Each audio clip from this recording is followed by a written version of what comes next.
नमस्कार दोस्तों। तो खनिजों की इस श्रृंखला में हम अगला अध्याय लेकर आए हैं लोहे, सीसेज और जस्ते के बारे में बात करने के लिए। तो सबसे महत्वपूर्ण आज हम बात करने वाले हैं भारत के विनिर्माण उद्योग में सबसे महत्वपूर्ण धातु की, लोहे की। भारत में खनिजों में सबसे ज्यादा अगर किसी का खनिज उत्पादन मूल्य है तो वो लोहे का है।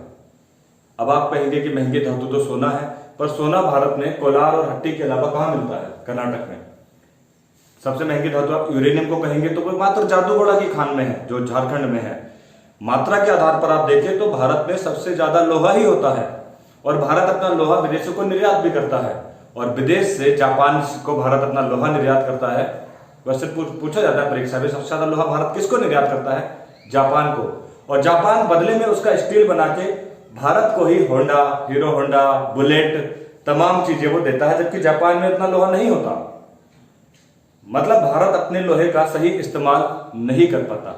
भारत विश्व में चौथे नंबर पर सर्वाधिक लोहे का उत्पादन करने वाला देश है। देखिए, लोहे उत्पादन में भारत का चौथा स्थान है। पहला चीन का है, दूसरा ब्राजील का है, तीसरा ऑस्ट्रेलिया का है, चौथा भारत का है। बावजूद इसके भारत का लोहे का उत्पादन आप देखिए। अगर मैं राज्य की बात करूं तो लोहा जिस राज्य में होता है सर्वाधिक, उड़ीसा, वही राज्य, उसी राज्य का भारत के सारे खनिजों के उत्पादन में मूल्य सर्वाधिक है। जी हां, भारत का सर्वाधिक खनिज उत्पादन मूल्य उड़ीसा राज्य का बनता है।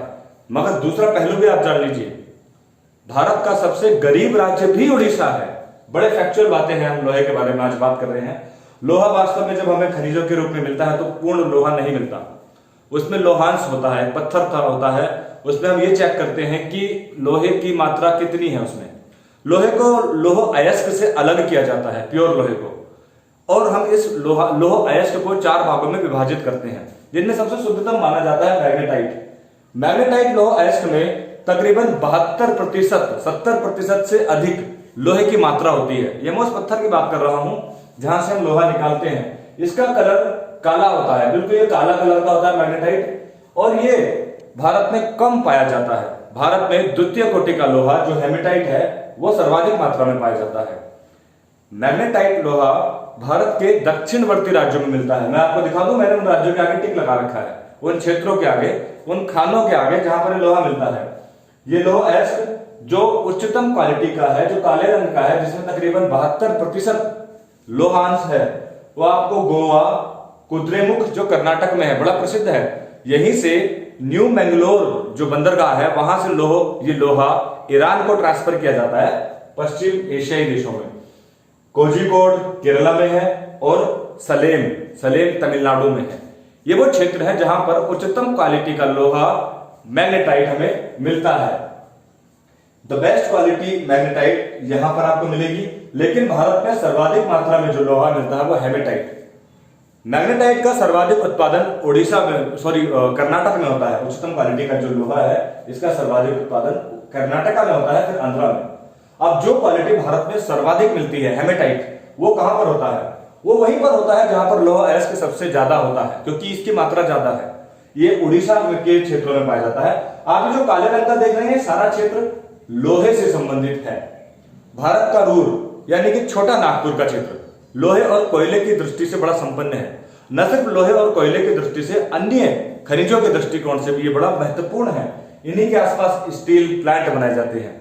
वास्तव में लोहे को अपने असली स्वरूप में कम इस्तेमाल किया जाता है। लोहे को स्टील में कन्वर्ट करके गाड़ियां, अन्य उद्योग, स्टील, इस्पात से मतलब स्टील, लोहे से स्टील बनाया जाता है। फिर उसके बर्तन, अन्य धातुएं उससे हम निर्मित करते हैं, अन्य उपयोगी वस्तुएं हम उससे निर्मित करते हैं, जिस कारण आप राउरकेला, दुर्गापुर, यहां पर इस्पात केंद्र भी देखेंगे, स्टील प्लांट। देखिए आप, अभी किन क्षेत्रों में मिलता है?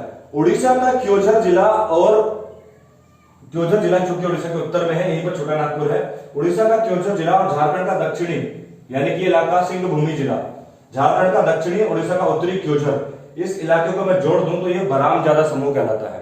परीक्षा में पूछा जाए बराम ज्यादा समूह किससे संबंधित है, तो राइट आंसर लोह अयस्क से संबंधित है। ये बड़ा प्रसिद्ध है, देखिए स्पष्ट लिखा भी है, बराम ज्यादा समूह लोह अयस्क के लिए प्रसिद्ध है। इसमें देखिए आप सिंह भूमि में पंसिराबुरु और नोपा मंडी प्रमुख खाने हैं जो झारखंड के सिंह भूमि में आती हैं। जबकि क्योंझर जिले में उड़ीसा का अत्यधिक मात्रा में उत्पादन लोहे का होता है। उड़ीसा ही इस लोह के लिए प्रसिद्ध है। जो हम हेमेटाइट की बात कर रहे हैं, हेमेटाइट में तकरीबन 60 से 70% लोहे का अंश मिल जाएगा आपको। उसके अतिरिक्त उड़ीसा में गुरु महिषानी और बादाम पहाड़ी, ये मयूरभंज जिला है उड़ीसा का, वहां पर इसका उत्पादन होता है। आपसे अक्सर परीक्षा में खाने पूछी जाती है मिलाने के लिए, तो याद रखिए लोह एस्ट की खाने क्योंझर के बाद गुरु महिषानी और बादाम पहाड़ी लोह एस्ट के लिए प्रसिद्ध है। उसके अतिरिक्त अगर आप देखेंगे तो छत्तीसगढ़ में लोहे का बहुत अधिक उत्पादन होता है। छत्तीसगढ़ की खाने अक्सर परीक्षा में पूछी जाती हैं, जिसमें डल्ली राजहरा, नोट करते जाइए आप, डल्ली राजहरा की खान लोह एस्ट के लिए प्रसिद्ध है। और बेलाडीला, बेलाडीला छत्तीसगढ़ के बस्तर जिले में पड़ता है। बस्तर वही नक्सली क्षेत्र जहां पर अक्सर आप ऐसी घटनाएं भी सुनते होंगे, नक्सलियों से प्रभावित ये क्षेत्र है बस्तर का। और बेलाडीला के बारे में मैं आपको बता दूं कि बेलाडीला एशिया की सबसे बड़ी नवीन यंत्रों से निर्मित खान है। एशिया की सबसे बड़ी नवीन यंत्रों से निर्मित खान बेलाडीला में है, छत्तीसगढ़। मजेदार फैक्चुअल बात तो यह है कि सर्वाधिक खनिजों का उत्पादन करने वाले तीनों राज्य उड़ीसा, झारखंड और छत्तीसगढ़ भारत के सबसे गरीब राज्यों में गिने जाते हैं। बड़ी इंटरेस्टिंग ये कहानी है। ये क्षेत्र आपने लोहे के देखे हैं। वास्तव में लोहा मैंने आपको पहले भी बताया है कि ये कन्वर्ट किया जाता है स्टील में, तभी इसका अच्छे से उपयोग हो पाता है। अन्य दो वैरायटियों में लिमोनाइट और सिडराइट है। ये उच्चतम क्वालिटी के नहीं है, इनको हम उपयोग भी कम करते हैं। लिमोनाइट में 40 से 60% लोहे का अंश पाए जाते हैं, इसका रंग पीला होता है, जबकि हेमेटाइट का लाल। और जो सबसे निम्नतम क्वालिटी है सिडराइट, इसमें मात्र 40% लोहे की मात्रा होती है और इसका कलर होता है भूरा। लोहा सबसे महत्वपूर्ण धातु है भारत के दृष्टिकोण से। लोहे के आविष्कार के बाद ही मानव सभ्यता भारत के इस क्षेत्र में बढ़ी थी, गंगा की वादियों में रहने लगी थी। मैंने इससे पहले इतिहास के वीडियोस लेक्चर बनाए हैं, आप उसमें पढ़ सकते हैं इस महत्व को भी। अब मित्रों हम बात करते हैं अन्य धातु की, सीसा और जस्ते की। सीसे और जस्ते के बारे में हम आपके सामने डिस्कस करते हैं। तो मित्रों जिस क्षेत्र में सीसा होगा वहीं पर जस्ता होगा। आप एक बात को नोटिस कर लीजिए, सीसा और जस्ता को जुड़वा खनिज कहा जाता है। ये दोनों एक ही जगह पर मिलेंगे। कई बार इनके साथ तिड़वा यानी तीसरी खनिज भी मिलती है, चांदी। चांदी क्योंकि संयुक्त अवस्था में कभी नहीं मिलती अकेली, या तो वो सीसे और जस्ते के साथ होगी या सोने के साथ होगी। अब सोने के साथ तो वो कोलार घाटी में मिलेगी जहां पर मात्रा कम होती है। सीसे और जस्ते की प्रमुख खानों में जावर की खान राजस्थान में है, देखिए जावर की खान और रामपुर अगुचा। ये नीले कलर से जो आपको दिख रही हैं खाने, नीले कलर की खाने आपको सीसे और जस्ते की मिल रही होंगी। सीसे का उपयोग क्या सिर्फ दर्पण के लिए होता है या कहां पर होता है? नहीं, सीसे का सर्वाधिक उपयोग विनिर्माण उद्योग में होता है। मैं सही से बोल नहीं पा रहा हूं, विनिर्माण, जहां पर हम लोह अयस्क के क्षेत्र में इसका प्रयोग करते हैं, लोह अयस्क में। और जस्ते का प्रयोग हम लोहे को जंगरोधी बनाने में करते हैं। जैसे रेल की पटरियां जब आप बिछाते हैं उस पर जंग लगने की संभावना अत्यधिक होती है क्योंकि वो सालों साल पड़ी रहती है। तो हम क्या करते हैं, उसमें जस्ते का लेप लगा देते हैं, मिक्स कर देते हैं, जिससे लोहे पर जंग नहीं लगता। प्रमुख खानों की अगर मैं बात करूं तो अलवर और चित्तौड़गढ़ जिले में है। ये अलवर जिले में जावर की खान और रामपुर अगुचा, ये चित्तौड़गढ़ जिले में यहां पर सीसा जस्ता मिलता है। भारत का सर्वाधिक सीसे और जस्ते का उत्पादन राजस्थान में ही होता है। एक और बात, जो इनके साथ तिड़वा है वो इन्हीं के साथ मिलती है, चांदी। भारत में चांदी का भी सर्वाधिक उत्पादन राजस्थान में ही होता है। आप इस बात को भी नोटिस करते जाइए, जावर की खान और रामपुर अगुचा। ये धारवाड़ क्रम की चट्टाने हैं, जहां पर मैंने आपको पहले ही बताया है कि राजस्थान में धारवाड़ क्रम की चट्टाने पाई जाती हैं, जहां खनिजों की बहु यातायात है।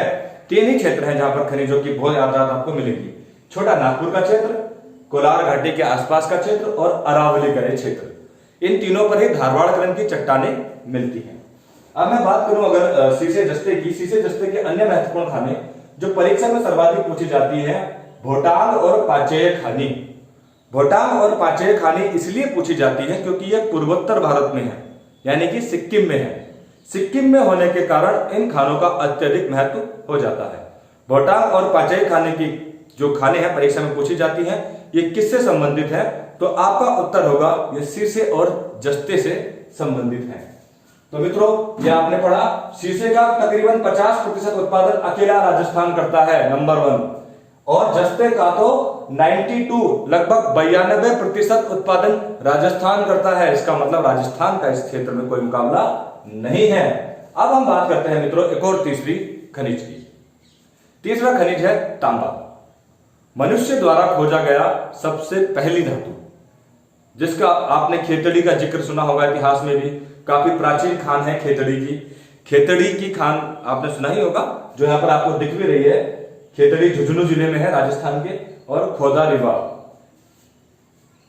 रीवा और खेतड़ी की खानें किससे संबंधित है? तांबे से। तांबे का उत्पादन सर्वाधिक कहां होता है? राजस्थान में नहीं होता। बेशक खेतड़ी की खान पुरानी है और खोदा रीवा में तांबे का उत्पादन होता है और दोनों राजस्थान में है, लेकिन राजस्थान के अतिरिक्त मैलाज खंड का क्षेत्र मध्य प्रदेश में, यहां पर तो होता है तांबे का सर्वाधिक उत्पादन। जी हां, तांबे का सर्वाधिक उत्पादन मध्य प्रदेश में होता है। जान लीजिए आप, तांबे का सर्वाधिक उत्पादन मध्य प्रदेश में होता है और मैलाज खंड की खान उसके लिए प्रसिद्ध है। उसके अलावा फिर सिक्किम का क्षेत्र है रंगपो। सिक्किम में एक और धातु तांबा भी मिलती है रंगपो में। रंगपो वही क्षेत्र है जो सिक्किम के ठीक बॉर्डर पर है। अभी आप ताजा अपडेट देखेंगे तो यहाँ पर भारतीय सेना की एक टुकड़ी तैनात कर दी गई है हिफाजत के लिए, क्योंकि ये सिक्किम के ठीक बॉर्डर पर है, नाथुला दर्रे पर रंगपो। तो रंगपो की खान भी महत्वपूर्ण है, क्योंकि सिक्किम की खानों का अक्सर परीक्षा में पूछा जाता है। भोटांग और पाचई खान की खान संबंधित है सीसा और जस्ते से, जबकि रंगपो की खान संबंधित है मित्रों तांबे से। तो मित्रों ये सारी जानकारी जो इसमें मैं नोट की थी वो मैंने आपको बता दी। आपको क्षेत्र भी बता दिए, उच्चतम क्वालिटी का लोहा कहाँ मिलता है और भारत में लौह अयस्क का सर्वाधिक उत्पादन कहाँ होता है। इस खनिज की श्रृंखला में हमें 2 वीडियोस और बनाने पड़ेंगे, जिसमें एक वीडियोस ओनली कोयला से संबंधित होगा, उसके अतिरिक्त एक वीडियो और मैं आपके सामने रखूंगा। आप भूगोल में लगातार मेरे साथ बने रहिए। निश्चित तौर पर हमने कुछ गैप लिया था इतिहास की वीडियो बनाने के लिए, पर अब मैं उत्तराखंड, इतिहास और भूगोल सबको एक साथ लेने की योजना बना रहा हूं। डाटा मुझे लिमिटेड मात्रा में मिलता है, जिसके कारण मैं अपलोड उतना ज्यादा नहीं कर पाता हूं, परंतु आपको जो भी वीडियो मिल रहा है आपको सीखने के लिए मिल रहा है। मैंने प्लेलिस्ट में इनको एक क्रम में एडजस्ट किया है। आप नीचे से देखेंगे तो आपको सरलता से एक वीडियो के ऊपर एक वीडियो एक क्रम में आपको सीखने को मिलेगी।